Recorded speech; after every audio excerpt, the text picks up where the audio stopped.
Hello viewers, the present program is in continuation of the last program which had discussed the first two parts of Shashi Deshpande's novel The Dark Holds No Terrors.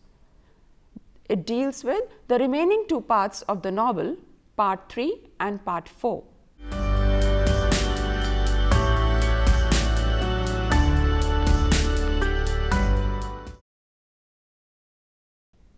Part 3, Chapter 1.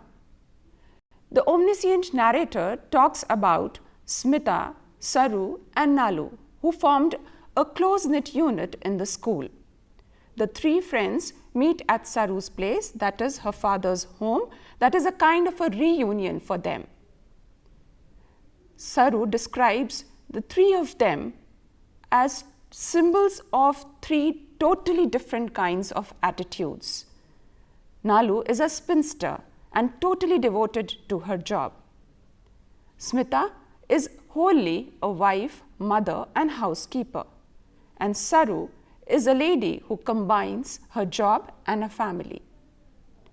While they converse with each other, Saru finds that Smita's life is completely managed, in fact, dominated by her husband.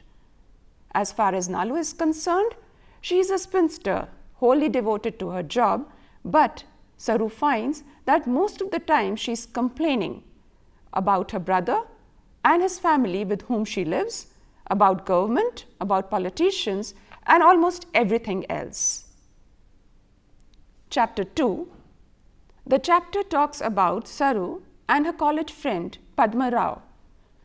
It happens one day that Saru meets her old friend Padma Rao in the market. Both of them head for a cup of coffee together. Soon Padma Rao tries to meet Saru repeatedly, though Saru tries to avoid him. In one of their talks, Saru asks Padma Rao about his wife.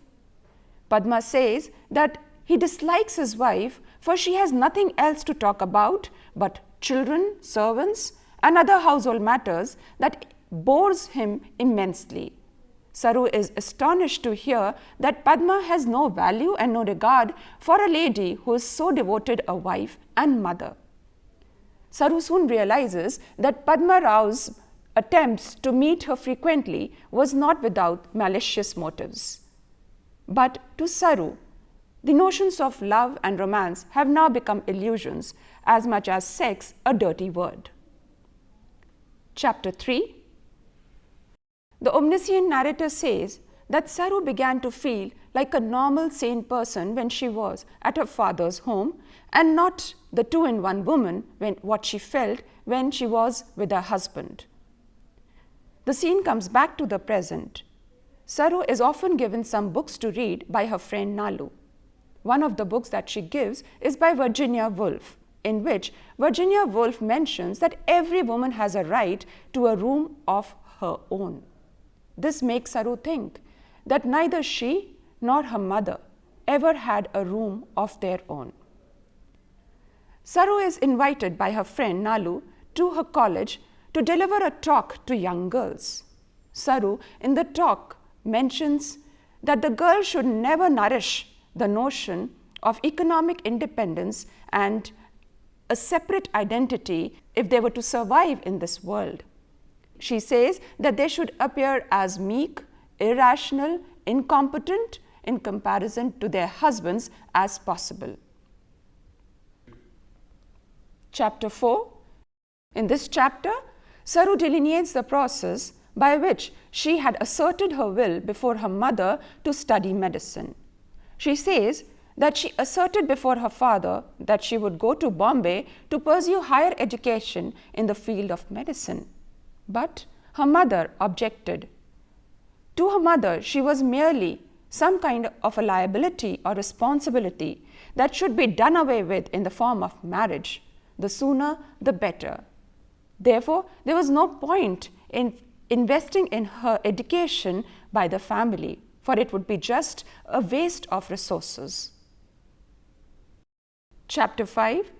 The omniscient narrator now shifts the scene to the past and describes the Ganpati festivities that would take place in Saru's village. Saru, her father and her brother Dhruv would enthusiastically participate in these celebrations, which included in the immersion of the idol of Ganpati in the well of the village. But Saru remembers that how after her brother Dhruv's death, her mother stopped celebrating the Ganpati festival. The scene now shifts to the present, and Saru now thinks of her husband Manu, whom she found was unhappy most of the times. It was only once that she found Manu to be extremely happy, and that was when he decided to start a magazine with his friend. Saru didn't want that Manu should enter the field of journalism, for she thought that it would neither bring fame nor fortune to him. To Saru, who was from a middle class, a jobless husband was a mere humiliation to the wife. Therefore, she was extremely happy when Manu got the job of a lecturer in the college. To her, this job was not only socially respectable, but it also promised a decent income to the family. Chapter 6. Saru now expresses her thoughts and feelings that she experienced in the past when she was in the company of Manu's friends. To her, the company of these friends was a whole new world.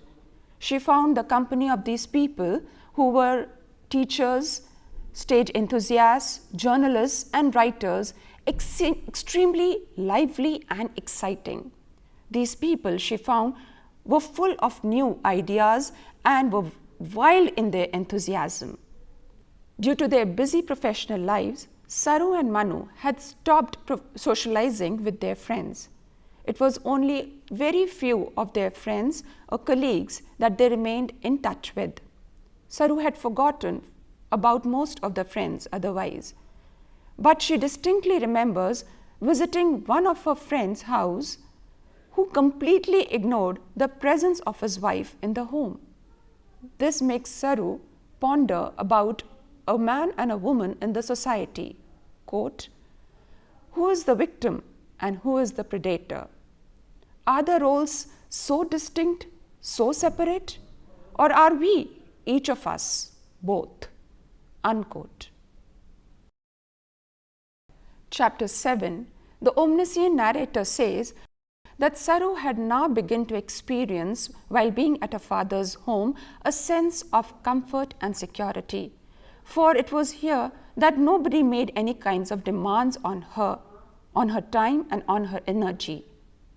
One day, while making butter, Saru is reminded of her children, especially Abhi, who used to love eating butter. Saru wonders if she had really been a loving mother to her children, for she had always wanted to be a very loving and compassionate mother, unlike her own. Saru also remembers how in her girlhood days, one of her neighbors, Mai Kaki, would always ask her to churn butter every day so that her hands remain smooth and her husband doesn't let them go off. This makes Saru wonder if the sole aim of a girl's life is to please a male. The scene comes back to the present, and Saru is told that her father would be fasting on that day. She is told by Madhav that it is to mark her brother Dhruv's birthday that her father would undergo a fast. Chapter 8. The chapter now narrates some incidents from the childhood of Saru and her brother Dhruv and Saru's children, Renuka and Abhijit. Saru remembers that how one day she had pushed her brother Dhruv off her father's lap to see if he would also turn into a North Star like the mythological Dhruv did. Though it was a childish demeanor, but it was called a crime by all the family members. Saru then remembers that day when her mother said to her, "It rained heavily the day you were born." It was terrible. Saru later analyzes that what her mother wanted to say, that it was not the rains, but her birth that was terrible. Saru recalls another incident in which, on her 15th birthday, she had gone out to enjoy with her friends, but on coming back, she was badly scolded by her mother for not being a help in the household tasks. Saru also remembers the day of her 15th birthday when her mother gave her a pair of earrings not out of love and affection, but because she felt that Saru was now growing, and as a growing up girl, she must wear these things. Saru then describes the birthday celebrations of her daughter Renuka. She remembers how in the birthday party, Abhi had played a spoil sport, for which she was asked to leave the party. It pained her immensely. It pained her all the more when her daughter Renuka accused her of being unfair when she was being asked by Saru to share her birthday gifts with her brother Abhi. Listening to Renuka's accusation, Saru goes through the fear, quote, "Dhruv and I, Renu and Abhi, is life an endless repetition of the same pattern?" Unquote.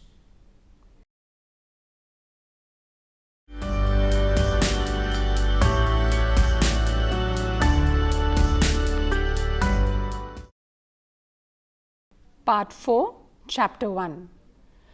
Madhav receives a telegram and, owing to some problem at his home, has to immediately leave for his home. Saru and her father are left alone at home. Saru asks her father to dinner, but he says that he was fasting to mark Dhruv's birthday. At this point, the omniscient narrator tells us that how Saru would eat defiantly and aggressively on the day of Dhruv's birthday, while her parents would mark the day by fasting. The scene comes back to the present, and Saru remembers that how she had forgotten all about Dhruv's birthday. She tells her father that she doesn't even remember that it was Dhruv's birthday. Her father replies that he knew very well that Saru had been feeling hurt because she had all the time been accused of Dhruv's death. Saru now says that she had forgotten all about Dhruv. Her father says that he can understand the indifferent and cruel attitude of Saru towards Dhruv, for she had always been blamed by her mother for causing Dhruv's death. He tries to console her by saying that her mother had gone hysterical at Dhruv's death, so she shouldn't have really minded her harsh words. Chapter 2. The chapter is in the form of a monologue where Saru relives in her mind the day when Dhruv drowned and died. It so happened that Saru had gone to her friend's home, but she got late in reaching her home. Therefore, she took a shortcut and by mistake enters a mango grove. There she hears some strange cries and gets frightened. She flies the wrong way and enters into a strange place. She again gets afraid and realizes her blunder. She runs away speedily and somehow reaches her home.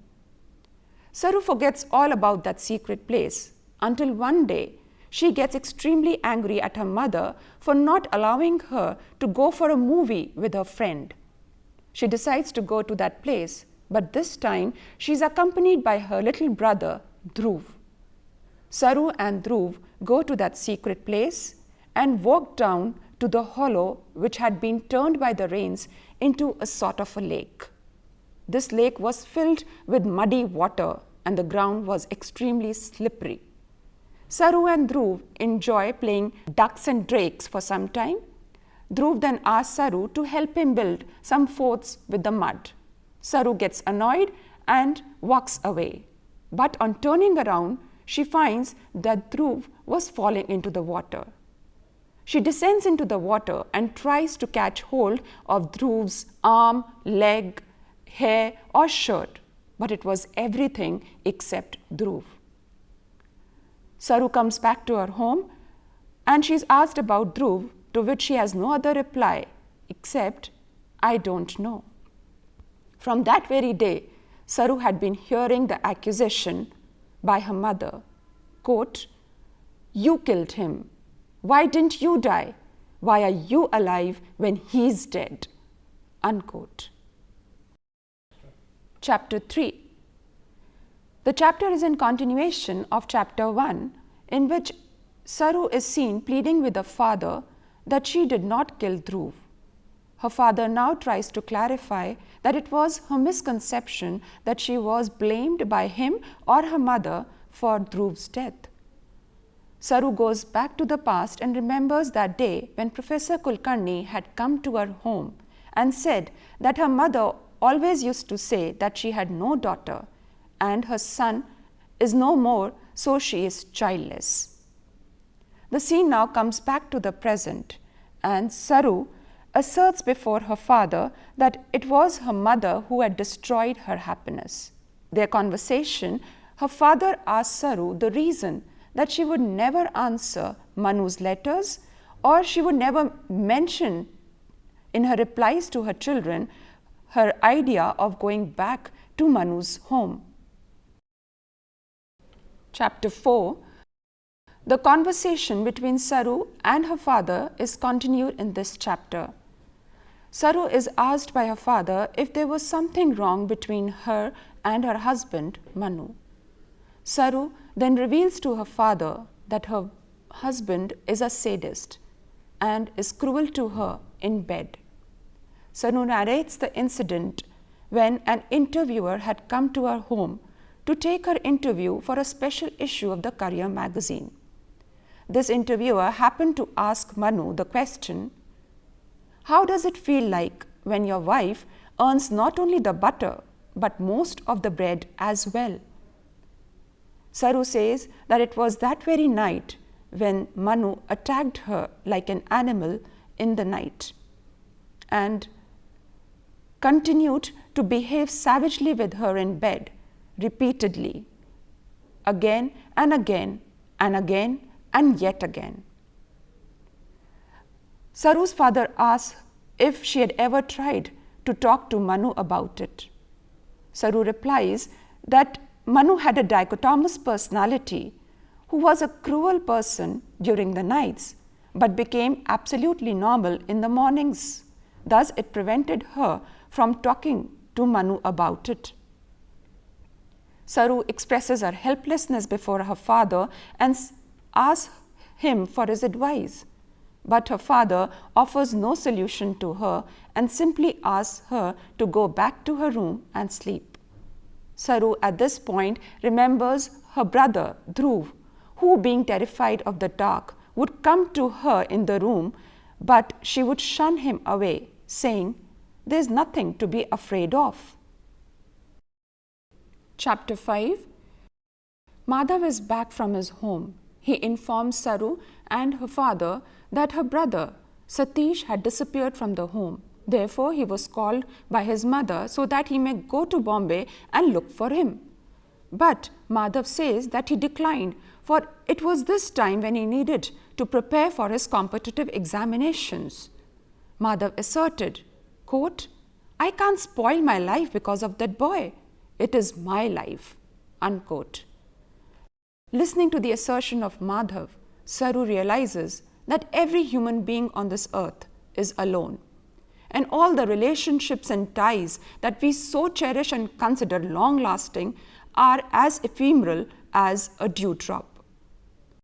Saru then opens a letter that has been sent to her by her son and comes to know that Manu was soon arriving at her father's home. Chapter 6. On hearing about Manu's arrival, Saru decides to leave the place hurriedly to avoid him. But her father prevents her from doing so and asks her to talk things out with Manu. Her father says that she must not commit the same mistake as she did earlier. She must not turn her back on the problems of her life as she did when Dhruv drowned and died. Saru now says to her father that she feels that she had been an undutiful wife, daughter, and mother. Her father tries to console her by saying that she should let go of her past. He reminds her that she was sufficient unto herself. Saru now remembers the words of Madhav, it is my life. She now puts together her father's advice and Madhav's words and comes to the conclusion that every human being on this earth is basically alone. Therefore, she must learn to stand up for her own self. She also now begins to accept different aspects of her being as a wife, as a mother, and as a daughter, and feels complete within herself. Saru is lost in her thoughts when there is a knock at the door. A boy from the neighborhood had come to seek Saru's medical advice for his sister who was suffering from fits. Saru follows the boy immediately, and the only thoughts that occupy her mind at that point of time is how best to handle the medical emergency at hand.